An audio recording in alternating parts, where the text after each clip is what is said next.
Welcome back to MPS studies YouTube channel. और आज की वीडियो बहुत ज़्यादा खास, बहुत ज़्यादा इम्पोर्टेंट, बहुत ही स्पेशल होने वाली है। अगर आप इस वीडियो पर बाय चांस या किसी लिंक के थ्रू कैसे भी इस वीडियो तक आप पहुँचे हैं या आप सर्च कर कर पहुँचे हैं तो आप दिल टिका कर बैठिए, क्योंकि आज की वीडियो बहुत ज़्यादा स्पेशल है मेरे लिए भी, और उसी प्रकार से मैं आपके लिए भी बताऊंगा कि यह वीडियो किस प्रकार से बहुत ज़्यादा स्पेशल है।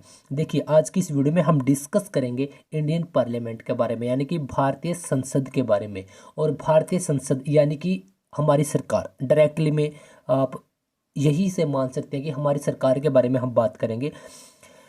कुछ इस प्रकार से अंदर से जब सदन होते हैं तो कुछ इस प्रकार से कार्यवाही होती है, और बाहर से कुछ इस प्रकार से हमारी करेंसीज के ऊपर भी, हमारे भारतीय जो नोट हैं उनके पीछे भी, उनके ऊपर भी संसद आपको देखने को मिलती है। ठीक है, एक संसद की प्यारी सी तस्वीर। तो आज की यह वीडियो आप सबके लिए बहुत ज़्यादा खास रहने वाली है। हाँ, मैं आपको कुछ बातें पहले ही यहाँ पर क्लियर कर देता हूँ कि देखिए, यह वीडियो किस किस के लिए खास है। अगर आप किसी भी एग्ज़ाम की तैयारी कर रहे हैं तो आपके लिए बहुत ज़्यादा स्पेशल यह क्लास रहने वाली है, नंबर 1।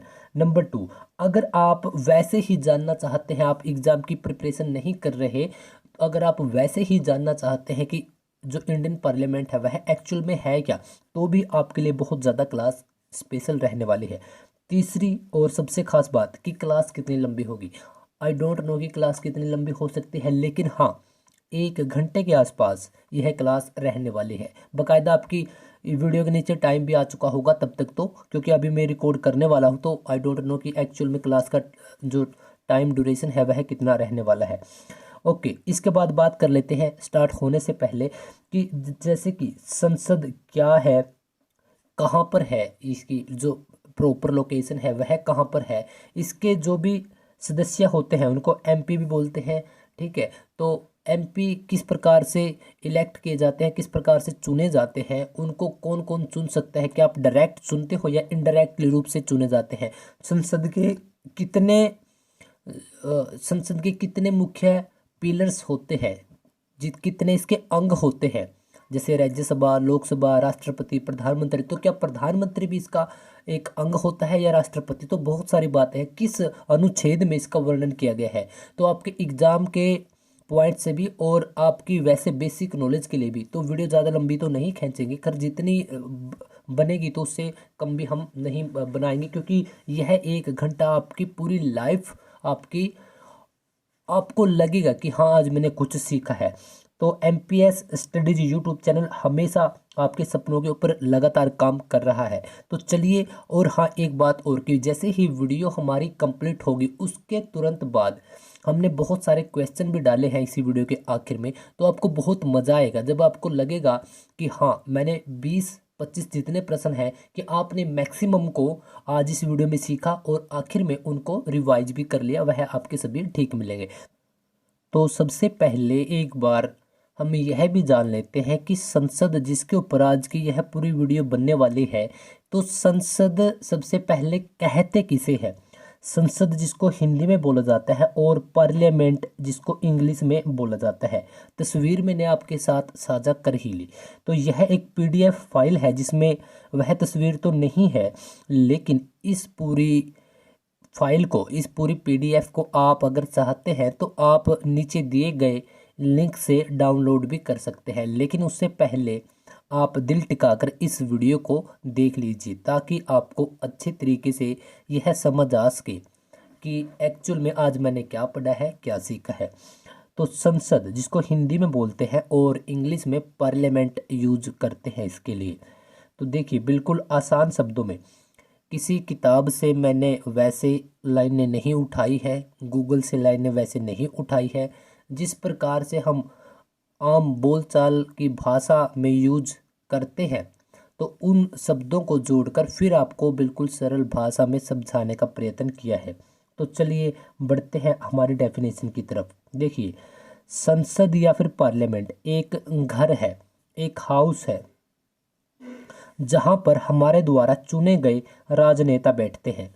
राजनेता कौन है, इनको आप क्या कहते हैं, इसका थोड़ा विस्तार से आगे डिस्कस करेंगे। ठीक है, राजनेता बैठते हैं और देश के हर क्षेत्र जैसे शिक्षा, स्वास्थ्य, कृषि, विकास समस्याएं और समाधानों पर आम नागरिकों की तरफ से अपने अपने मुद्दे इस घर में रखते हैं। तो यानी कि इतनी बातें हमें समझ में आई कि संसद यानी कि एक जो पार्लियामेंट है वह एक घर है, एक हाउस है। और यहाँ पर राजनेता, राजनेता कौन, इनको क्या बोलते हैं, पहले एक बार उसको भी देख लेते हैं कि और इन सदस्यों को एमपी यानी कि मेंबर ऑफ पार्लियामेंट, यानी कि मेंबर, जैसे कि हम बोलते हैं हमारी फैमिली में इतने मेंबर हैं, एक घर के अंदर रहते हैं, तो उसी प्रकार से यह भी एक घर है और इसमें जितने मेंबर होंगे उनको बोला जाएगा मेंबर ऑफ पार्लियामेंट। ओके, तो शॉर्ट फॉर्म में एमपी बोल देते हैं। इतनी बातें हमें समझ में आई। और संसद में लोकसभा और राज्यसभा दो सदन होते हैं और इन दोनों सदनों के सदस्य यहाँ पर बैठते हैं। तो हमें मोटा माटी कुछ थोड़ा बहुत समझ में आया। थोड़ा सा मैं इसको एक्सप्लेन भी कर देता हूँ। जैसे कि हमें पता चला कि संसद यानी कि पार्लियामेंट एक घर है, एक हाउस है, तो इसके अंदर बहुत सारे सदस्य बैठते हैं जिसको हमने डेफिनेशन में राजनेता के रूप में पढ़ा था। तो यहाँ पर बहुत सारे सदस्य बैठे हुए हैं, तो इन सदस्यों को हम बोलते हैं एमपी और एमपी की फुल फॉर्म होती है मेंबर ऑफ पार्लियामेंट। इतनी बातें हमें समझ में आई। ओके, इसके दो सदन होते हैं। दो सदनों का क्या मतलब हो गया? दो सदनों का मतलब इस प्रकार से आप मान सकते हैं कि इस घर के अंदर जितने यह सदस्य बैठते हैं, यह सदस्य दो तरीकों से चुनकर यहाँ पर आते हैं। दो तरीकों से निर्वाचित होकर, जो तरीके हैं वह अलग अलग होंगे, तो इसी वजह से दो सदन उनको आप बोल सकते हैं। दो सदन कौन कौन से होंगे? एक आपका लोकसभा और एक आपका राज्यसभा।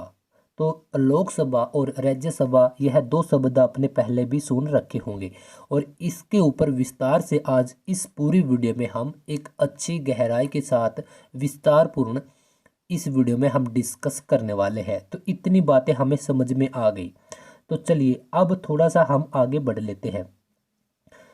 आगे है कि भारत के संविधान में, ओके पहले एक बात और बता दूं मैं, यहाँ पर शायद कुछ छूट गया, कि जो यह हमारा घर है, यह घर है और जितने भी इसके अंदर यह मेंबर बैठते हैं, इनका काम होता है जैसे कि आपके जितने भी बिल बनाए गए हैं, जितने भी आपके बिल बनते हैं, चाहे आपका जीएसटी के ऊपर बिल बना हो या आपका कोई और, जैसे कि आपका अनुच्छेद 370 के ऊपर बात कर ले, या फिर आपका कोई भी कानून अगर देश के अंदर लाया जाता है, तो वह यहीं पर आपके पहले खूब विस्तार से चर्चा होती है और यहाँ पर अध्यक्ष महोदय यहाँ पर बैठे हुए होते हैं। तो वही इस बिल के ऊपर किस प्रकार से काम करना है उनको बताया जाता है और आखिर में उनकी अनुमति से ही फिर उसके बाद राष्ट्रपति जी की मदद से या फिर उनके हस्ताक्षरों से फिर कोई भी बिल को पारित किया जाता है। लेकिन सबसे पहले कोई भी बिल है वह यहीं पर पारित, वह यहीं पर रखा जाता है।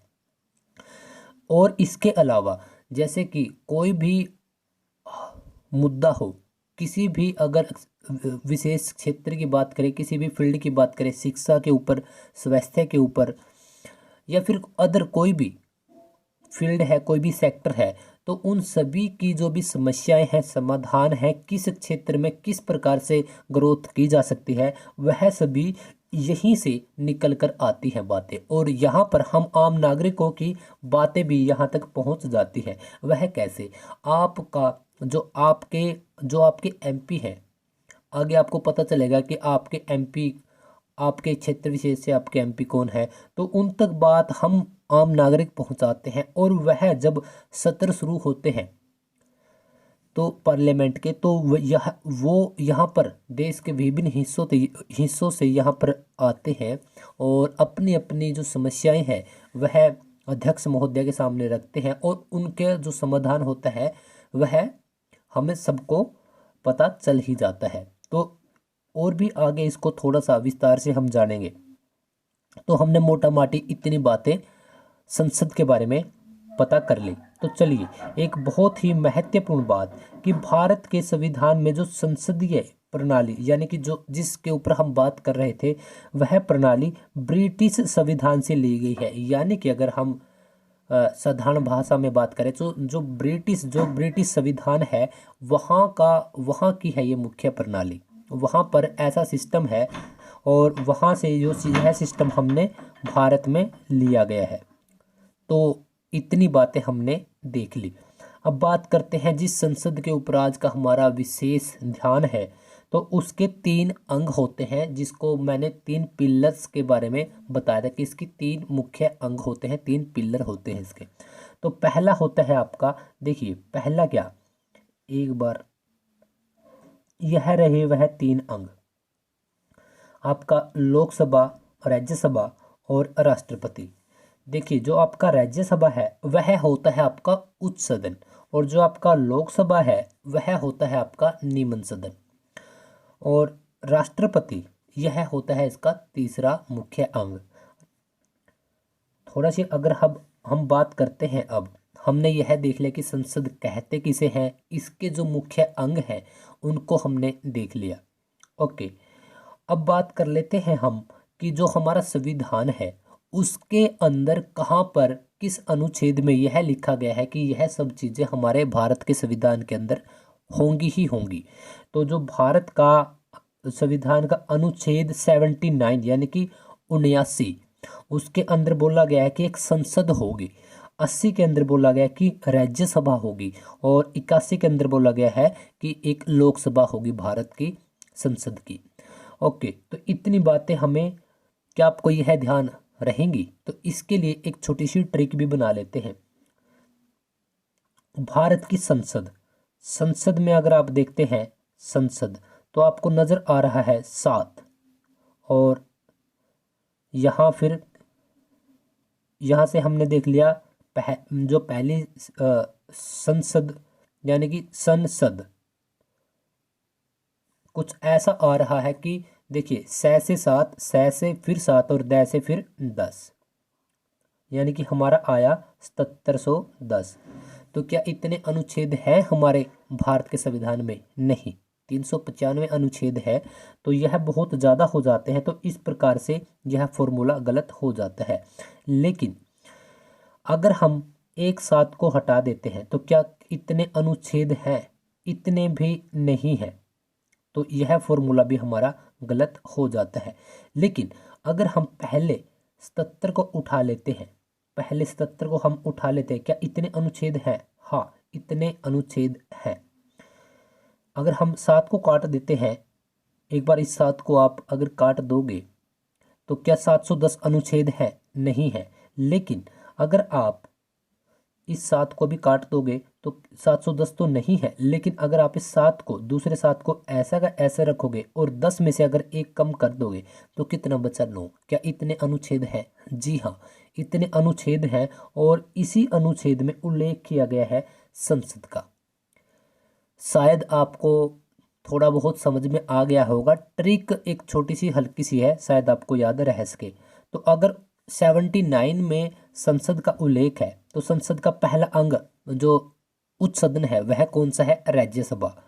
तो इसके तुरंत बाद 80 में जिक्र किया गया है राज्यसभा का, और इसके बाद फिर क्या आता है? लोकसभा। 81 में आपका लोकसभा का के बारे में बताया गया है।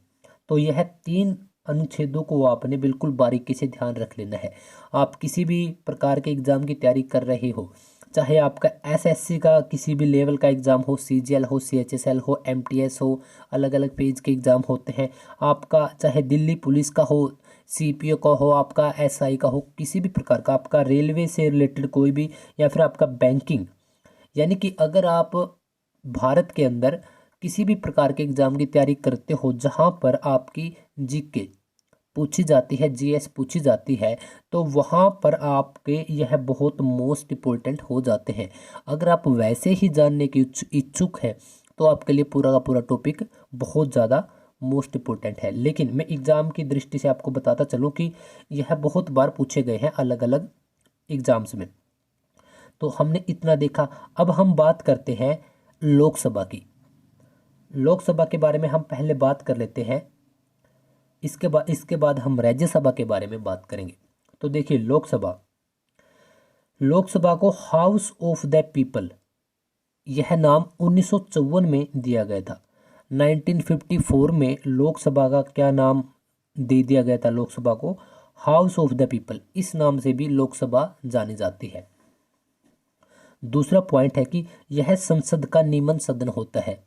हमने इस बात का पहले भी ऊपर एक बार डिस्कस किया था कि जो राज्यसभा है वह इसका उच्च सदन होगी और जो लोकसभा है वह इसका संसद का निम्न सदन होगी। दो ही सदन होते हैं। तीसरा, लोकसभा सदस्यों का कार्यकाल 5 वर्ष का होता है। यह 5-7 पॉइंट है, बहुत जरूरी, बहुत महत्वपूर्ण, मस्ट है यह पॉइंट, क्योंकि यहाँ से आपके बहुत बार प्रश्न डायरेक्टली पूछ लिए जाते हैं। क्या पता यही पूछ लिया जाए कि लोकसभा सदस्य का कार्यकाल कितना होता है? 2 साल, 5 साल, 6 साल, 10 साल। तो कितना होता है? 5 साल। फोर्थ पॉइंट है कि लोकसभा सदस्य का निर्वाचन जनता के द्वारा किया जाता है, यानी कि हमारे द्वारा ही यह सदस्य चुने जाते हैं। यह कैसे चुने जाते हैं? अगर मैं यह वीडियो बना रहा हूं 2022 में, हो सकता है कि यह वीडियो आप बाद में देखो तब भी चीज़ बदलेंगी नहीं। हाँ, हो सकता है कि पीएम का नाम, अध्यक्ष का नाम यह बदल जाए, बाकी सब चीज़ें सेम रहेंगी। तो उस समय के हिसाब से आप देख लीजिएगा। मैं 2022 के हिसाब से थोड़ा सा यहाँ पर एक्सप्लेन करने की कोशिश करता हूँ।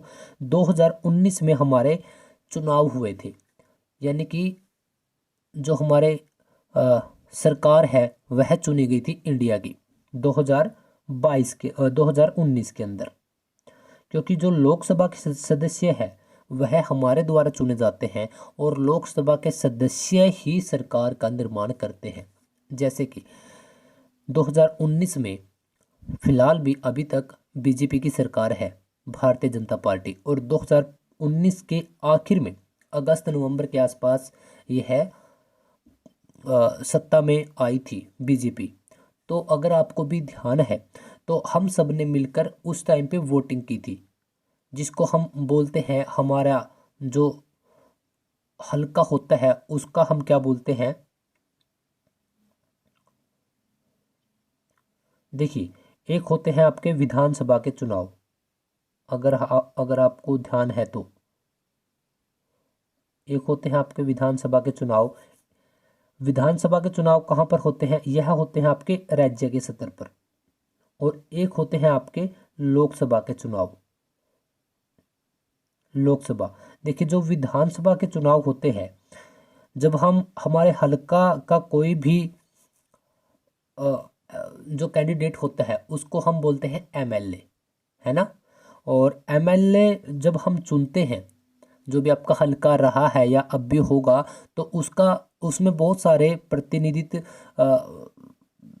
क्या करते हैं, बहुत सारे कैंडिडेट्स अपना क्या करते हैं, उसमें पार्टिसिपेशन करते हैं, और उसके बाद उनमें से फाइनली एक ही कैंडिडेट जीतता है, तो वह बनता है आपका एमएलए, आपके हलके का।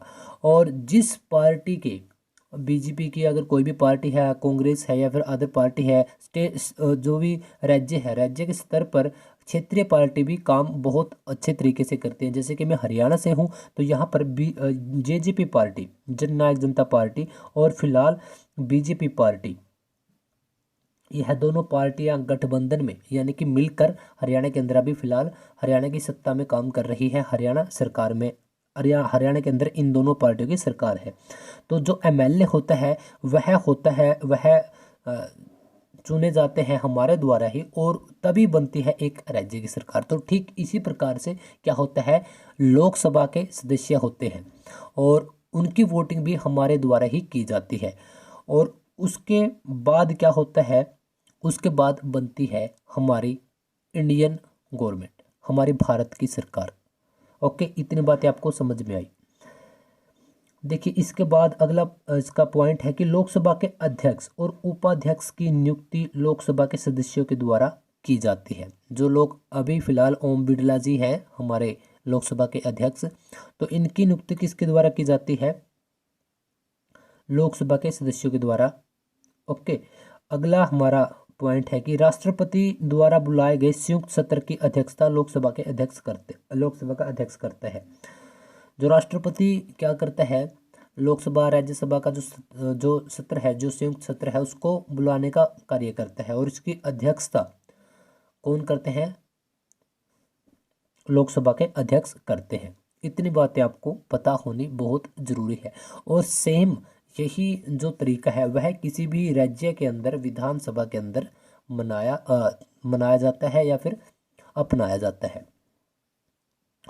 अगर हम बात करें कि अगर आप एक चाहते हैं कि आप एक लोकसभा का आप सदस्य बने तो उसके लिए क्या क्या योग्यताएं होनी चाहिए। और एक बात और बता दूं, सबसे पहले हम बात कर लेते हैं, जैसे कि मैं हरियाणा से हूं तो आप भी जिस स्टेट से हो आपको भी पता होगा ही, जैसे कि हरियाणा के अंदर विधानसभा की जो सीटें हैं वह 90 यानी कि 90 इतनी सीटें हैं, लेकिन लोकसभा की सिर्फ 10 सीटें हैं। ओके, और राज्यसभा की सिर्फ 5 सीटें हैं। तो आपको भी आपके राज्य की लोकसभा, विधानसभा, राज्यसभा की सीटों का अलग अलग तरीके से पता होना चाहिए। जैसे कि यूपी के अंदर 400 से ऊपर है किसकी, लोकसभा की, विधानसभा की, और लोकसभा की 80 सीटें हैं फिलहाल 2022 के अंदर। हो सकता है कि आगे सीटों को 2026 में बढ़ा दिया जाए। देखिए योग्यताएं क्या होनी चाहिए, अगर आप भी एक एमपी अगर आप बनना चाहते हैं तो क्या योग्यताएं होनी चाहिए। नंबर 1, भारत का नागरिक होना बहुत जरूरी है। नंबर 2, न्यूनतम आयु यानी कि कम से कम आयु 25 वर्ष होनी चाहिए अगर आप एमपी बनना चाहते हैं तो। अब बात कर लेते हैं लोकसभा सदस्यों की संख्या। देखिए अधिकतम सीटें यानी कि जो पूरा भारत है, हमारे पूरे भारत में अधिकतम कितनी सीटें हैं, 552 सीटें हैं। लेकिन वर्तमान में हमारे कितनी सीटों पर यानी कि कितने सदस्यों का चुनाव हो चुका है, कितने सदस्य हैं वर्तमान में, 545। इसके बाद हम थोड़ा सा इसका जो लोकसभा का एक ढांचा है उसके ऊपर भी हम थोड़ी सी बात कर लेते हैं कि जो 552 सदस्य के बारे में हमने बात की है, 552 सीटों के बारे में, मैक्सिमम सीट्स है 552। तो यह 552 जो मैक्सिमम सीटें किस प्रकार से कहाँ पर कितनी सीटें हैं, तो 530 जो सीट्स है वह हमारी है राज्यों के अंदर, और जो 20 सीट्स है वह है हमारी केंद्र शासित प्रदेशों के अंदर, और जो 2 सीट्स है उनको यानी कि 2 सदस्यों को राष्ट्रपति के द्वारा मनोनीत किया जाता है। यह है हमारा कुल एक फुल प्लान, जो कि फुल हमारा एक ढांचा होता है। और वर्तमान में क्या है, वर्तमान में कुछ ऐसा है कि कुल सदस्य कितने, 545 हैं अभी फिलहाल वर्तमान में। राष्ट्रपति के द्वारा 2 चुन लिए जाते हैं और 530 राज्यों से हैं, और शेष 13 अगर बचते हैं तो वह केंद्र शासित प्रदेशों से है। देखिए अगर हम आगे बात करते हैं, मंत्री परिषद को ही सरकार बोला जाता है, यानी कि सरकार है जो वह किसी एक व्यक्ति के सहारे नहीं चलती। सरकार एक्चुअल में बोला किसको जाता है, एक समूह को सरकार बोला जाता है। बहुत सारे पिलर्स होते हैं तो उसको एक नाम दे दिया गया मंत्री परिषद या फिर मंत्रिमंडल भी बोल देते हैं। ओके, उसी को सरकार बोला जाता है। तो इसके अंदर आपके अलग अलग प्रकार के मंत्री होते हैं, जैसे कि कुछ मंत्रियों को कैबिनेट के मंत्री बोला जाता है, कैबिनेट के मंत्री। उसके बाद कुछ को राज्य मंत्री बोला जाता है। कुछ इसके अंदर बिना विभाग के मंत्री, जिनको कोई भी विभाग नहीं दिया जाता है। और इन सब की अध्यक्षता यानी जो इनका लीडर होता है वह होता है, जो व्यक्ति लीडर होता है वही आपका पीएम यानी कि आपका प्रधानमंत्री होता है। इतनी बातें आई होप कि आपको अच्छी तरीके से समझ में आ गई होंगी। और मंत्री परिषद ही सामूहिक रूप से लोकसभा के लिए उत्तरदायी है। अब हम बात कर लेते हैं अविश्वास प्रस्ताव। अविश्वास प्रस्ताव है क्या, यह किस वजह से लाया जाता है, कहाँ पर लाया जाता है, किसके लिए यह लेकर आया जाता है। तो अविश्वास प्रस्ताव, जैसे कि आपको नाम में ही पता चल रहा है कि विश्वास के आगे अगर हम ए लगा देते हैं यानी कि अविश्वास यानी कि विश्वास नहीं है, अविश्वास प्रस्ताव। तो सबसे पहले बता दूं कि अविश्वास प्रस्ताव होता क्या है। तो यह एक प्रस्ताव है और यह प्रस्ताव जो वर्तमान सरकार होती है, जैसे कि अभी हाल फिलहाल 2022 में इंडिया के अंदर बीजेपी पार्टी सत्ता में है पूर्ण बहुमत के साथ। यह पूर्ण बहुमत का क्या मतलब है? पूर्ण बहुमत का आप मतलब इस प्रकार से समझिए। देखिए, आपको एक एग्जाम्पल देते हैं बिल्कुल साधारण सा, जिससे आप अच्छे तरीके से समझ जाएंगे। पहली बात आपको ध्यान होगा कि हमने बात की थी कि 545 सदस्य वर्तमान में चुने जाते हैं भारत के अंदर लोकसभा सीटों पर। और यह बात को भी आपने अच्छे तरीके से गौर से पढ़ा होगा, सुना होगा कि जो लोकसभा के सदस्य हैं वही मिलकर सरकार बनाते हैं, राज्यसभा के सदस्य सरकार नहीं बनाते। इतनी बातें आपको पता होनी चाहिए कि लोकसभा के सदस्य सरकार बनाते हैं। इतनी बातें आपको पता चल ही चुकी होंगी। अब एक एग्जाम्पल समझ लेते हैं। आप 3 फ्रेंड हो, ए, बी और सी। आप 3 फ्रेंड हो और आपने क्या डिसाइड किया? आपने यह डिसाइड किया कि आपके पास 10 सिक्के हैं, कि आपने यह डिसाइड किया कि हमारे पास 10 सिक्के हैं। 10 सिक्कों में से जिसके भी 7 सिक्के मतलब कि जिसके भी 50% से ज़्यादा सिक्के आ जाते हैं, मतलब कि या तो उसने हेड मांगा होगा या फिर टेल मांगा होगा। तो इन्होंने डिसाइड कर लिया कि जिसके भी 5 से ज़्यादा हेड या फिर टेल होंगे तो वह जीत जाएगा और दूसरा हार जाएगा। और शर्त यही है कि 50% से ज़्यादा हेड या 50% से टेल ज़्यादा आने ज़रूरी है। ओके, तो अब यहाँ पर क्या हुआ कि आपने 3 बार, मतलब कि आप 3 फ्रेंड हो तो आपने तीनों को सेम चांस दिए और आपने 3 बार लगातार 10-10 सिक्कों को उछाला।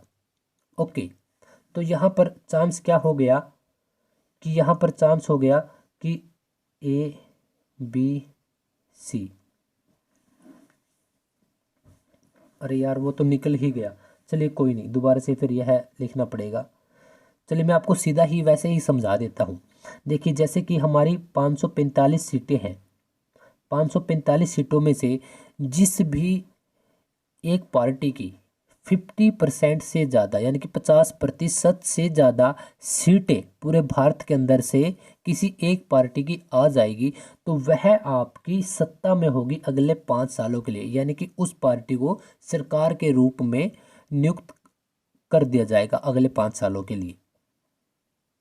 अगर ऐसा नहीं होता है, मान के चलिए कि यहाँ पर बहुत सारी पार्टियां हैं जो कि हमारे भारत के अंदर हैं, बहुत सारी पार्टियां चुनाव लड़ती हैं, तो हो सकता है कि अगर एक पार्टी की इसका 50% कितना हो जाता है, 242.5। तो दशमलव में तो कभी कोई मेंबर होता नहीं, क्योंकि यहाँ पर व्यक्तियों की बात हो रही है, तो इस वजह से 243, यानी कि जिस भी पार्टी की 243 सीटें आ जाती हैं, तो जिस भी पार्टी की 243, सॉरी 243 नहीं, इसकी अगर 50% हम करते हैं तो 273 होगा। ठीक है, आप 50% कर लीजिएगा तो 273 होगा। तो जिस भी पार्टी की 273 सीटें आ जाती हैं तो वह पूर्ण बहुमत लेकर केंद्र के अंदर अकेली पार्टी सत्ता में होगी। तो अब की बार क्या है, बीजेपी है। अगर बाय चांस इसकी सीटें यहाँ पर 270 रह जाती तो बीजेपी क्या करती? तो बीजेपी किसी एक ऐसी पार्टी को देखती जिसकी सीटें बहुत कम हो। क्यों? क्योंकि उसको बहुत कम लालच देना पड़ेगा और बीजेपी उसको अपनी तरफ मिला लेगी। या अगर यहाँ पर 280 सीटें हो जाती हैं, ठीक है, अगर इसकी 10 सीटें हैं तो यहाँ पर कितनी हो जाती हैं, 280 सीटें, और फिर शेष कितनी रही, वह उनका कोई फायदा ही नहीं। तो इस प्रकार से बनती है सरकार। ओके, तो अब चलिए, तो यह सरकार बन जाती है, लेकिन कभी भी इन 5 सालों में अगर विपक्ष कौन हुआ, विपक्ष होता है जैसे कि जो अदर पार्टी होती है उनमें जिस भी पार्टी की सबसे ज़्यादा सीटें आई हुई होती हैं तो वह होती है, आप साधारण भाषा में समझ लीजिए कि वह होती है विपक्ष। जैसे कि अब कांग्रेस जो पार्टी है वह विपक्ष के रूप में यहाँ पर संसद के अंदर वह भी बैठती है। हाँ, संसद के अंदर आपके लोकसभा के सदस्य भी बैठेंगे, आपके राज्यसभा के सदस्य भी बैठेंगे और आपके विपक्ष के नेता भी बैठते हैं। ओके, तो जो विपक्ष के नेता है यानी कि जो दूसरी पार्टी के नेता हैं उनको कई बार यह शक हो जाता है कि इस पार्टी के अंदर, यानी कि अगर बीजेपी की बात करें तो बीजेपी पार्टी के अंदर अब विश्वास नहीं रहा। उनको यह लगता है कि इस पार्टी के जो भी मेंबर हैं, जो सदस्य हैं, उनके अंदर अब एकता नहीं रही। तो वह लोकसभा के जो अध्यक्ष हैं उनके सामने प्रस्ताव रखते हैं, यानी कि उनको एक प्रस्ताव के ऊपर बहुत सारे कैंडिडेट साइन करते हैं। कितने कैंडिडेट होते हैं आगे आपको बताएंगे इसी वीडियो में, पॉइंट्स के अंदर लिखा हुआ है। तो वह उनको एक प्रस्ताव देते हैं कि हमें यहाँ पर अविश्वास प्रस्ताव पत्र लेकर हम आए हैं क्योंकि इस पार्टी में हमें एकता नज़र नहीं आती। तो लोकसभा के अध्यक्ष क्या करते हैं कि जितने भी सदस्य होते हैं उनकी वोटिंग करवाते हैं जो पार्टी के अंदर होते हैं। जैसे कि अभी बीजेपी का अगर हम एग्जांपल लें तो जो पूर्ण बहुमत से पार्टी आई है या फिर गठबंधन से भी पार्टी आई है, जैसे मैं अगर हरियाणा से हूँ तो हरियाणा की बात करूँ बीजेपी प्लस जेजेपी, अगर अब विपक्ष को नजर आता है कि इस पार्टी के अंदर अभी अविश्वास प्रस्ताव पत्र लाने की जरूरत है तो लेकर आ सकते हैं। और अगर वह अपने पूर्ण बहुमत दोबारा से हासिल नहीं कर पाते हैं सदस्य, तो क्या होता है कि सरकार वहीं पर आपकी भंग हो जाती है, वहीं पर अविश्वास प्रस्ताव पारित हो जाता है। तो देखिए या अब करते हैं इसके जो मेन पॉइंट्स हैं उनके ऊपर बात, कि सबसे पहले तो इसका हमारे संविधान के अंदर कोई उल्लेख ही नहीं है किसका, अविश्वास प्रस्ताव का। अब इसका पहला ही पॉइंट है कि यह विपक्ष के द्वारा लाया जाता है, जैसे कि हमने देख लिया, और यह सरकार के प्रति लाया जाता है। इतनी बातें क्लियर हो जाती है। दूसरा, यदि सरकार बहुमत साबित नहीं कर पाए तो मंत्रिपरिषद को इस्तीफा देना पड़ता है, यानी कि सरकार ही आपकी सरकार को ही इस्तीफा देना पड़ता है आपको आपके पद से। तीसरा हमारा जो पॉइंट है वह है कि सरकार को अपना बहुमत साबित करना होता है लोकसभा में, जिसका आंकड़ा 273 सीटें हैं लोकसभा में, ना कि राज्यसभा में, क्योंकि लोकसभा के सदस्य ही सरकार बनाते हैं। और यह फोर्थ पॉइंट है कि यह एक सत्र में केवल एक ही बार लाया जा सकता है। एक सत्र में जब आपके सत्र चलते हैं तो केवल एक बार ही लाया जा सकता है। जैसे कि सर्दियों के अंदर भी आपका सत्र चलता है, और एक साल के अंदर कम से कम कितने सत्र होने चाहिए आपके, 2 सत्र, मतलब कि सेशन। आपका अगला है कि लोकसभा, आपका फिफ्थ पॉइंट है कि इस प्रस्ताव के लिए एक सदस्य लिखित में देगा और 50 सदस्यों का और समर्थन चाहिए। अगला हमारा पॉइंट है कि लोकसभा अध्यक्ष द्वारा वोटिंग करवाई जाती है, अभी हमने इसके ऊपर बात भी की थी। अगला हमारा पॉइंट है कि सदन की कार्यवाही के लिए 1/10 सदस्य होने चाहिए। यह स्पेशली बात हो गई आपकी सदन की कार्रवाई के लिए। यह जैसे कि सदन जब चलते हैं तो उसकी कार्रवाई के लिए, लेकिन आपकी वोटिंग सभी सदस्यों की होगी, लोकसभा सदस्यों की यहाँ पर वोटिंग करवाई जाती है। कुछ महत्वपूर्ण बिंदु भी हैं वह देख लेते हैं। आप यह वीडियो देख रहे हैं MPS स्टडीज यूट्यूब चैनल पर। कुछ मोस्ट इम्पोर्टेंट बिंदु यह है कि विश्वनाथ प्रताप सिंह हमारे PM हुए हैं, तो वह ऐसे पहले भारतीय प्रधानमंत्री हैं जिनके खिलाफ अविश्वास प्रस्ताव लाया गया था और यह विश्वास हासिल ही नहीं कर पाए थे। समझ में आपको, यहाँ से भी मोस्ट इम्पोर्टेंट आपका प्रश्न बन जाता है। अगला है कि पहले लोकसभा के अध्यक्ष कौन थे, JV मावलंकर। और पहली लोकसभा जो महिला थी वह अध्यक्ष कौन थी, मीरा कुमारी। अगर पहले अध्यक्ष पूछ लिया जाए तो JV मावलंकर, और अगर पहली महिला अध्यक्ष पूछ लिया जाए लोकसभा की तो मीरा कुमारी थी। इतनी बातें आपको पता होनी चाहिए। जब भी आपकी कार्यवाही चल रही होती है सदन की, संसद के अंदर, तो आपकी एक शून्यकाल का जिक्र होता है। तो वह शून्यकाल क्या होता है? देखिए, संसद में पहले आपको जितने भी आपके प्रश्न होते हैं आप लोकसभा अध्यक्ष के सामने वह पूछते हैं। तो संसद में प्रश्नकाल और कार्यसूची के बीच, यानी कि उसका जो मध्य समय है, वो बीच का समय, उसको ही शून्यकाल कहते हैं। जो आपके प्रश्न पूछे जाते हैं, जो आपका कार्य सूची का जो समय होता है, उसके बीच जो भी स्पेस होता है, जो फ्री टाइम होता है, उसको क्या बोला जाता है? शून्यकाल। और यह बहुत मोस्ट इंपॉर्टेंट प्रश्न है, बहुत मोस्ट इंपॉर्टेंट पॉइंट है, क्योंकि यहाँ से आपके काफ़ी बार प्रश्न डायरेक्टली पूछे गए हैं। तो इतनी बातें थी लोकसभा से संबंधित। अब राज्यसभा से संबंधित बात करेंगे, और इसके तुरंत बाद हम अपना आज का टेस्ट करेंगे, जो कि आज के इन्हीं प्रश्नों में से बनाया गया है। तो एक बार यह भी कर लेते हैं। यह बेसिकली कुछ ज़्यादा नहीं है, क्योंकि उसके अंदर अविश्वास प्रस्ताव पत्र था। इसके अंदर सिर्फ इतने ही है। कुछ समितियां हैं, समितियों के बाद आपका एक टेस्ट है, और उसके बाद आप फ्री। तो चलिए, राज्यसभा के अगर हम ऊपर बात करते हैं, तो लोकसभा हमारा नियमन सदन था, इतनी बातें हमने देखी थी। तो यह उच्च सदन है। कौन सा? राज्यसभा। दूसरी बात, राज्य विधानसभा सदस्यों द्वारा राज्यसभा के सदस्यों की नियुक्ति होती है। लोकसभा सदस्यों की नियुक्ति हम करते हैं एक आम नागरिक अपने वोट के अधिकार से।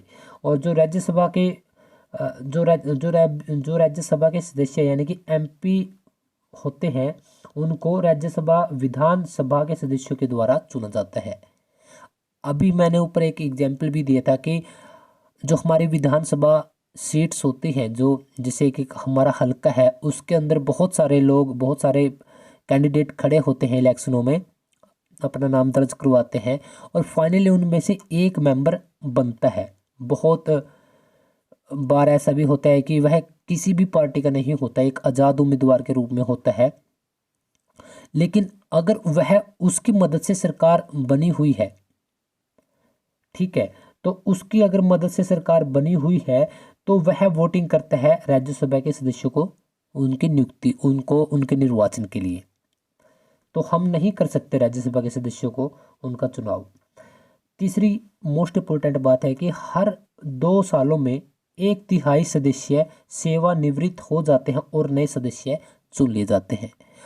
प्रत्येक 2 वर्ष में 1/3 सदस्य रिटायरमेंट हो जाते हैं राज्यसभा के। और अगर कार्यकाल पूछा जाए तो कार्यकाल 6 सालों का होता है। लोकसभा के सदस्यों का कार्यकाल 5 साल का होता है, यहाँ पर 6 सालों का होता है। जैसे लोकसभा में क्या होता है, लोकसभा अध्यक्ष होता है, तो यहाँ पर सभापति, यह उपराष्ट्रपति होता है। ध्यान रखिएगा कि राष्ट्रपति नहीं, उपराष्ट्रपति। उपराष्ट्रपति ही राज्यसभा का राज्य सभापति होता है, और ये राज्यसभा का सदस्य होता है। और इसका कार्यकाल, सॉरी, राज्यसभा नहीं, यहाँ पर लोकसभा, लोकसभा रहेगा यहाँ पर। और यह लोकसभा का सदस्य होता है, और इसका कार्यकाल भी कितना? 5 सालों का होता है। अगर सभापति का पूछ ले जाए तो 5 साल का, और राज्यसभा के सदस्यों का पूछ ले जाए तो 6 साल का कार्यकाल होता है। हमारा सबसे आखिर का पॉइंट है कि राज्यसभा के सभापति को राज्यसभा के सदस्य ही चुनते हैं, जैसे कि उसमें अध्यक्ष के बारे में था। इसकी योग्यताएं क्या होनी चाहिए? इसकी योग्यताएं भारत का नागरिक होना चाहिए, और उम्र 30 साल होनी चाहिए। लोकसभा में 25 साल, विधानसभा में 25 साल, और राज्यसभा में 30 साल, और राष्ट्रपति बनने के लिए 35 साल, और राज्यपाल बनने के लिए भी 35 साल होनी चाहिए। अगला हमारा जो पॉइंट है वह है कि राज्यसभा सदस्य का जो ढांचा है, जो सिस्टम है भारत के अंदर, वह कैसा है। देखिए, अधिकतम जो सीटें हैं वह 250 है भारत के अंदर, लेकिन जो अभी वर्तमान में निर्वाचित सदस्य है वह कितने हैं? 245। ओके, 245 इतने सदस्य हैं। और लोकसभा के अंदर कितने थे? 545। वर्तमान अगर सदस्यों की बात करें तो जो 245 सदस्य हैं, इनमें से 233 को क्या किया गया है? जो 233 है उनका निर्वाचन होता है, और जो 12 सदस्य है वह राष्ट्रपति के द्वारा मनोनीत किए जाते हैं। बहुत ज़्यादा है 12, और यह राष्ट्रपति के द्वारा मनोनीत किए जाते हैं। और लोकसभा में सिर्फ 2 सदस्य। ध्यान होगा आपको, 243 + 2 245 हुए थे। जो 243 जो 233 सदस्य है वह कहाँ से किस प्रकार से इलेक्ट हुए होते हैं। जो राज्यसभा है यहाँ से 229 सीटें हैं, और जो केंद्र शासित प्रदेश है यहाँ से 4 सदस्य। यानी कि जितने हमारे यूटी है, अब फिलहाल कितनी यूटी है हमारी, कितनी यूटी है क्या कोई बता सकता है? क्या अब हमारे 29 राज्य हैं या 28? तो एग्जैक्टली 28। और यूटी कितने हैं हमारी, केंद्र शासित प्रदेश कितने हैं अभी? 8। ठीक है, तो केंद्र शासित प्रदेशों से सिर्फ 4 सदस्यों को चुना जाता है। और इसके महत्वपूर्ण अगर हम कुछ बिंदुओं के बारे में बात कर लेते हैं, तो पहले सभापति कौन थे? सर्वपल्ली राधाकृष्णन। और सभापति कौन होता है? भारत का उपराष्ट्रपति। और पहले उपसभापति कौन थे? SV Krishnamurthy Rao. I hope कि आपको अच्छे तरीके से समझ में आ चुका होगा। तो अब संसद की कुछ समितियां हैं जो कि इनमें से कुछ ही मुख्य हैं, तो इसके तुरंत बाद आपका एक टेस्ट है।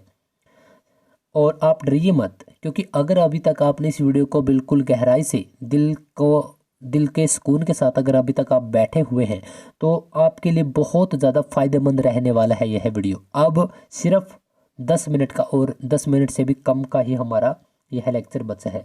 तो जो मुख्य समितियां हैं वह कौन कौन सी समितियां हैं? नंबर 1 लोक सेवा समिति, यह संसद की मुख्य समितियों के बारे में बात कर रहे हैं हम। दूसरा है नियम समिति। तीसरी समिति है विशेषाधिकार समिति। और चौथी समिति है हमारी तदर्थ समिति। लेकिन इसमें से सिर्फ 2 समितियां जो कि आपकी मुख्य है, नंबर 1 लोक सेवा समिति और नंबर 4 तदर्थ समिति। लोक सेवा समिति क्या है कि इसमें जो कुल सदस्य हैं वह आपके कुल 22 सदस्य हैं। किसके अंदर? लोक सेवा समिति के अंदर। जिसमें से आपके 15 जो सदस्य है वह लोकसभा से चुने जाते हैं, और आपके जो 7 सदस्य है वह आपके राज्यसभा से चुन लिए जाते हैं। ओके, जो इसका अध्यक्ष होगा यह होगा आपका विपक्ष का नेता। किसका? लोक सेवा समिति का जो आपका अध्यक्ष है वह होगा आपका विपक्ष का नेता। जैसे कि हमने बात की कि अभी कांग्रेस पार्टी विपक्ष में है, तो जाहिर सी बात है कि इसी पार्टी का क्या होगा? नेता होगा। इसका कार्य क्या है? इसका जो मंत्रालय है, ठीक है, मंत्रालयों के व्यय और कैग की रिपोर्ट पर जांच करना इसका कार्य होता है। किसका? लोक सेवा समिति का। और इसके अध्यक्ष की नियुक्ति लोकसभा के अध्यक्ष के द्वारा की जाती है। इसका भी एक अध्यक्ष होता है, जैसे कि हमने ऊपर बात की थी। तो इसका जो अध्यक्ष है इसकी नियुक्ति कौन करता है? लोकसभा का अध्यक्ष। तो अब बात करते हैं तदर्थ समिति की। तदर्थ समिति क्या है कि यह एक विशेष इस समिति का गठन, यहाँ पर जतन जहाँ पर लिखा गया है बाई मिस्टेक, तो इसका मतलब है यहाँ पर गठन। इसका विशेष उद्देश्य के लिए गठन किया जाता है, और उद्देश्य पूरे हो जाने पर इस समिति को खत्म कर दिया जाता है। तो यही थी आपकी जो भी समितियाँ थी। अब कुछ विशेष महत्वपूर्ण बिंदु हैं पूरी संसद के बारे में, कि चौधरी चरण सिंह ऐसे प्रधानमंत्री रहे हैं जिन्होंने अपने कार्यकाल के दौरान किसी भी स्तर में भाग नहीं लिया था। किसी भी सेशन में, पार्लियामेंट के किसी भी सेशन में वो नहीं पहुंचे थे, ध्यान रखिएगा। नंबर दूसरा कि जो सेशन है, जो स्तर है, वह 1 साल में कम से कम 2 बार होता है। दूसरी बात, 6 महीने का अधिकतम गैप हो सकता है दोनों सेशन के बीच, क्योंकि सेशन यह नहीं कि सेशन आपका 6 महीने लंबा चलेगा, सेशन का बहुत कम समय होता है। तीसरा, विधान परिषद क्या है? स्थायी सदन होता है। क्या? विधान परिषद। और विधान परिषद कहाँ पर होती है? राज्यों में होती है, या फिर केंद्र शासित प्रदेशों में होती है। कमेंट कर जरूर बताइएगा अगर आपको पता है तो। और हमारा 4th पॉइंट है कि राष्ट्रपति राज्यसभा में 12 सदस्यों को मनोनीत करता है। यह कहाँ से? यह आयरलैंड के संविधान से लिए गए हैं। मोस्टली एक बात बता दूं आपको, जो भारत का संविधान है, हमारी कुछ लिखित में कुछ भी चीज़ें है ही नहीं जो हमने खुद लिखी हो। यह सभी चीज़ें हमने, मोस्टली सब चीज़ें हमने दूसरे देशों के संविधान से कॉपी की है। यह मतलब इस प्रकार से आप मान सकते हैं। देखिए, अब हम डायरेक्टली हमारे प्रश्नों पर आ चुके हैं। अब आपका टेस्ट शुरू हो जाता है। आज की इस वीडियो में आपने अभी तक जो कुछ सीखा है, और यहाँ तक थी हमारी पूरी की पूरी वीडियो, आई होप कि आपको मज़ा आया होगा सुनते हुए भी, और बिल्कुल एक नॉर्मल लैंग्वेज में बिल्कुल गहराई से समझाने की, बिल्कुल आराम से प्यार से कई बातों को दो दो तीन तीन बार रिपीट करके भी समझाया। फिर भी अगर बाय चांस कोई मिस्टेक से कुछ गलत हो गया है, या फिर कुछ शब्द एक्स्ट्रा या फिर कुछ कम बोल दिए गए हैं किसी तथ्य पर, बिल्कुल सही नहीं बोल पाया हूँ मैं, तो फिर भी आप कमेंट बॉक्स में मुझे सलाह दे सकते हैं, या फिर इंस्टाग्राम पर, फेसबुक पर, कहीं पर भी। तो आपकी भी, आपका जो सजेशन है उसके ऊपर मैं काम डेफिनेटली करूँगा। हो सकता है कि कई बार कुछ बाय मिस्टेक जो प्रिंट लिख दिया जाता है, बाय मिस्टेक लिखने में ही कोई गलती हो जाती है, तो वह वैसे भी पढ़ा जाता है। तो उसके लिए मैं माफ़ी चाहूँगा अगर ऐसा कुछ हुआ है। तो अभी आपका टेस्ट होगा, और बताइए अब आप कि भारत, हमारा पहला क्वेश्चन है कि भारत के संविधान के कितने अंग हैं। भारत के संविधान के कितने अंग अंग हैं, यह रहे आपके ऑप्शन। एक, 4, 3, 2, 1। हमने देखा था कितने, आप खुद ही कमेंट करके बता दीजिए। भारत के जो संविधान संसद है उसके कितने अंग है। ऑप्शन 2 है ना, 3 अंग है। और कौन कौन से हैं। राज्यसभा, लोकसभा और राष्ट्रपति। चलिए अगला प्रश्न है कि जो भारत का संविधान है इसमें संसद प्रणाली किस देश से ली गई है। हमने सबसे ऊपर ही देखा था किससे ली गई थी, ब्रिटिश संविधान से। यह भी प्रश्न कवर हो जाता है। और एक बात बता दूं, यह जितने प्रश्न है, पता नहीं यह शायद 20 के आसपास प्रश्न है, तो यह सभी आपके कई कई बार रिपीट हो चुके हैं अलग अलग वेरियस एग्जाम्स में। अगला प्रश्न है हमारा कि भारत की संसद का उल्लेख किस अनुच्छेद में किया गया है। हमने इसके लिए एक ट्रिक भी बनाई थी संसद करके। तो यहाँ से हमने 7 लिया था, यहाँ से 10 लिया था, और यहाँ से कम करके हमने यह 9 कर दिया था, और 79 में हमारी संसद का उल्लेख है। राज्यसभा का उल्लेख किस में है, इससे अगले में ही है, 79 से अगला 80 में। एमपीएस स्टडीज पर आप यह लगातार वीडियो देख रहे हैं। लोकसभा को हाउस ऑफ द पीपल कब नाम दिया गया था। हमने ऊपर देखा था 1954 में, यानी कि option D is the right answer. संसद का निम्न सदन कौन सा होता है। राज्यसभा जो है वह निम्न सदन होता है, और राज्यसभा क्या है आपका उच्च सदन है, और लोकसभा क्या है आपका निम्न सदन है। इस बात को हमने ऊपर ही देख लिया था। देखिए लोकसभा के सदस्यों का कार्यकाल कितना होता है। लोकसभा के सदस्यों का कार्यकाल आपका 5 वर्ष होता है, और 6 वर्ष राज्यसभा के सदस्यों का। लोकसभा सदस्य बनने के लिए कम से कम कितने आपकी उम्र होनी जरूरी है, आपकी 25 साल। राष्ट्रपति के लिए 35 साल, और राज्यसभा के सदस्य के लिए 30 साल। यह सभी जो क्वेश्चन डाले गए हैं यह बहुत बार अलग अलग एग्जाम्स में रिपीट हो चुके हैं। भारत में लोकसभा सदस्यों की अधिकतम संख्या कितनी हो सकती है। ध्यान रखिएगा लोकसभा के बारे में पूछा गया है। तो कितने था आपका ऑप्शन डी, यानी कि 552, 552। और अभी हाल फिलहाल में 545 सदस्य नियुक्त जो है उनका वह सीटों पर है अभी। और 543 क्या है, यह राज्य और केंद्र शासित दोनों से मिलाकर। और 530 क्या है आपके सिर्फ राज्यों से। इतनी बातें आपको ध्यान रख लेनी है। अगला प्रश्न है हमारा कि लोकसभा में राष्ट्रपति द्वारा, देखिए लोकसभा में कितने सदस्य है, केवल 2 सदस्य। ऑप्शन सी सही रहेगा, केवल 2 ही सदस्यों को मनोनीत किया जाता है राष्ट्रपति के द्वारा। हमारा 10वां क्वेश्चन है कि सामूहिक रूप से लोकसभा के प्रति कौन उत्तरदायी होता है। तो याद रखिएगा आपका जो हमारा मंत्रिपरिषद है, ठीक है, जो हमारी सरकार है वह लोकसभा के प्रति क्या है, उत्तरदायी है। लोकसभा के प्रति है, यह राज्यसभा के प्रति नहीं। भारत के किस अनुच्छेद में अविश्वास प्रस्ताव का उल्लेख किया गया है। तो हमने देखा था कि भारत के किसी भी अनुच्छेद में, क्योंकि यह भारत के संविधान में ही नहीं है। अविश्वास प्रस्ताव एक सत्र में कितनी बार लाया जा सकता है, केवल एक बार। इतनी बातें आपको ध्यान रख लेनी है। भारत के पहले लोकसभा अध्यक्ष कौन थे, हमने देखा था कौन थे, कौन थे आपके भारत के पहले लोकसभा के अध्यक्ष, जीवी मावलंकर।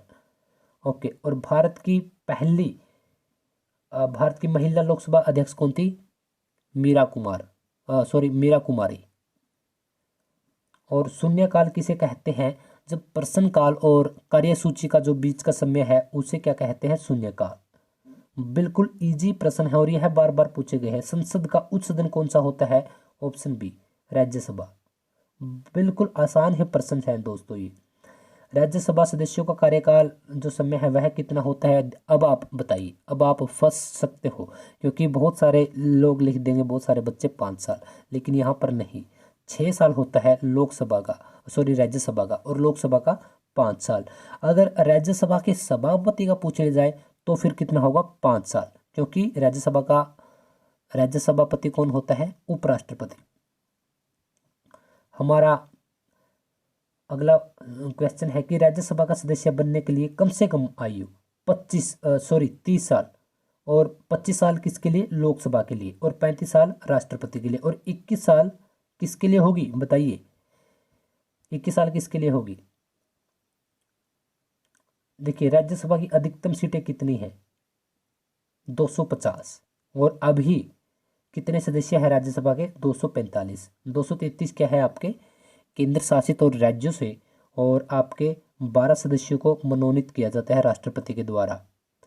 राज्यसभा में राष्ट्रपति द्वारा कितने सदस्यों को मनोनीत किया जाता है? अभी हमने देखा 12 सदस्य। शायद क्वेश्चन ज़्यादा हो गए कि लोक सेवा समिति का अध्यक्ष कौन होता है? हमने देखा था कि विपक्ष का नेता होता है लोक सेवा समिति का अध्यक्ष। और सेकंड लास्ट है शायद ये है हमारा, हाँ सेकंड लास्ट, कि भारत के वो प्रधानमंत्री जो अपने कार्यकाल के दौरान किसी भी स्तर में जिन्होंने भाग नहीं लिया था, तो वो कौन थे?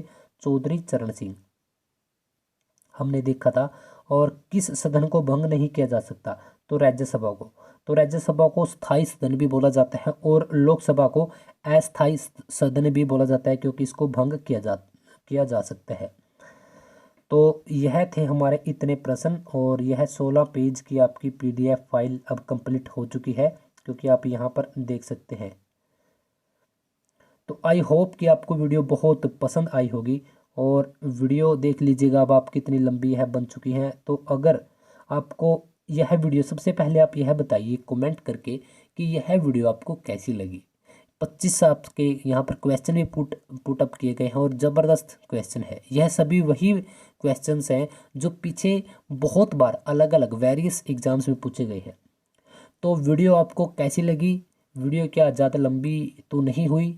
आपको कुछ अंडरस्टैंडिंग हुई कि संसद किसे कहते? और हाँ, जो हमारी पार्लियामेंट है, जो हमारी संसद है, वह है हमारी दिल्ली के अंदर, जो हमारी भारत की राजधानी है। ठीक है, आपकी दिल्ली के अंदर क्या है? आपकी इस संसद है, पार्लियामेंट हाउस। और पार्लियामेंट हाउस को हमने गहराई से समझने की का प्रयत्न किया, और कुछ तस्वीरें भी आप लोगों के साथ यहाँ पर हमने साझा की। तो आपको वीडियो कैसी लगी अब आप ज़रूर बताइएगा, कमेंट ज़रूर कीजिएगा। अगर आपको वीडियो अच्छी लगी है तो वीडियो को लाइक ज़रूर कीजिएगा, और चैनल पर अगर आप नए हो, अगर आपको यह वीडियो पसंद आए तो चैनल को भी सब्सक्राइब कर लीजिएगा, और उस घंटी को ज़रूर दबा लीजिएगा, क्योंकि वहाँ पर लगातार आपको अपडेट्स मिलती रहेंगी। और मैं बहुत वीडियोज़ नहीं डालता हूँ एक दिन में, कभी कभी तो 3-4 दिन में एक वीडियो ही बना पाता हूँ। तो वीडियो कैसी लगी कमेंट कर कर आप ज़रूर बताइएगा, और सपोर्ट कीजिएगा। अभी हाल फिलहाल मेरा चैनल भी कुछ ज़्यादा पुराना नहीं है, ग्रोथ पर ही है, नया चैनल ही है। तो बहुत सारे इसी चैनल पर एक आपको प्लेलिस्ट के अंदर ट्रिक टॉपिक के नाम से, हिंदी में है ट्रिक टॉपिक के नाम से एक आपको प्लेलिस्ट मिलेगी, जहाँ की वीडियो बहुत ओसम है, बहुत अच्छी है। ट्रिक की सहायता से आज मैंने थोड़ा लेक्चर टाइप इस वीडियो को रखा है, कुछ आपको ज़्यादा ट्रिक्स नहीं करवाई, क्योंकि आज फैक्ट थे सभी। ट्रिक्स की वहाँ पर ज़रूरत होती है, हमें ट्रिक्स की वहाँ पर ज़रूरत होती है जहाँ हम चीज़ों को अच्छे तरीके से याद नहीं रख पाते। ट्रिक की सहायता से हम उसको रिलेट करके अच्छे तरीके से याद रख सकते हैं, इसी को ट्रिक बोला जाता है। आज हमारा फैक्चुअल तकरीबन लेक्चर था। और ट्रिक टॉपिक अगर आप देखना चाहते हैं, जैसे कि आपकी बुक्स और राइटर के नाम, आपकी जो भी अलग अलग देशों की संसद है, अलग अलग देशों की करेंसीज हैं, और भी बहुत प्रकार की समाधि स्थल हैं, आपके करंट अफेयर बहुत सारे अलग अलग हैं, आपको बहुत अच्छी लगेंगी। और आपने इतना आपका कीमती समय दिया, तो आपको बहुत तहे दिल से धन्यवाद। और जिस भी एग्ज़ाम की आप तैयारी कर रहे हैं, तो भगवान से उम्मीद है, प्रार्थना है कि आप उस एग्ज़ाम को फोड़ दें, यानी कि उसको क्रैक कर दें। तो इस वीडियो को सिर्फ उसी आपके दोस्त या उन्हीं लोगों तक शेयर कीजिएगा जिसको पढ़ाई की कीमत का कुछ पता हो, वैसे शेयर ना ही करने से फ़ायदा है। तो MPS स्टडीज़ आपको हमेशा सपोर्ट करता रहेगा MPS स्टडीज़। सो गाइज फिर मिलते हैं अगले लेक्चर में। तो लेक्चर कैसा लगा ज़रूर बताइएगा। Thank you.